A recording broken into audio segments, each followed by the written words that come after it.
Hey everyone, welcome to my channel Initial Solution. Today in this video I'll show you how to fix Instagram stopped working on Android. First of all, just go for your settings, go for apps and notification, search for your Instagram.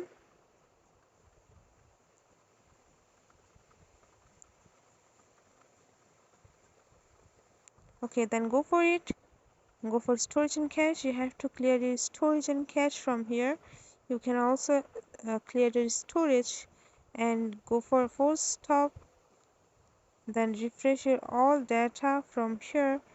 And if I go for Instagram, and it's opening now. So that's the process. This is how you can fix your problem. Hope this video helped to you. If it did, then please like, comment and share.